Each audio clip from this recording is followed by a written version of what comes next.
I wanted to talk about specifically self-deletion thoughts, thoughts about, that type of thing, and depression type of stuff. So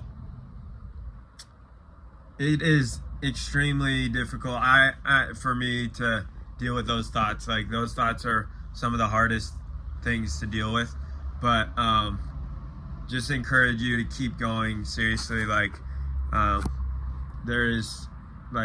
there's just things can change, things can change, guys, and things will change, and it's not going to be the same.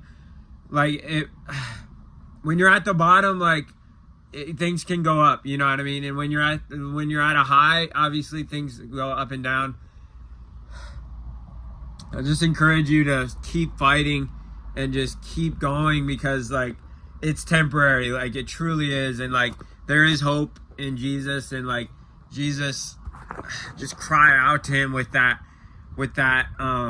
energy that you're feeling, that negative energy. Just cry out to him with that. Seriously, yeah.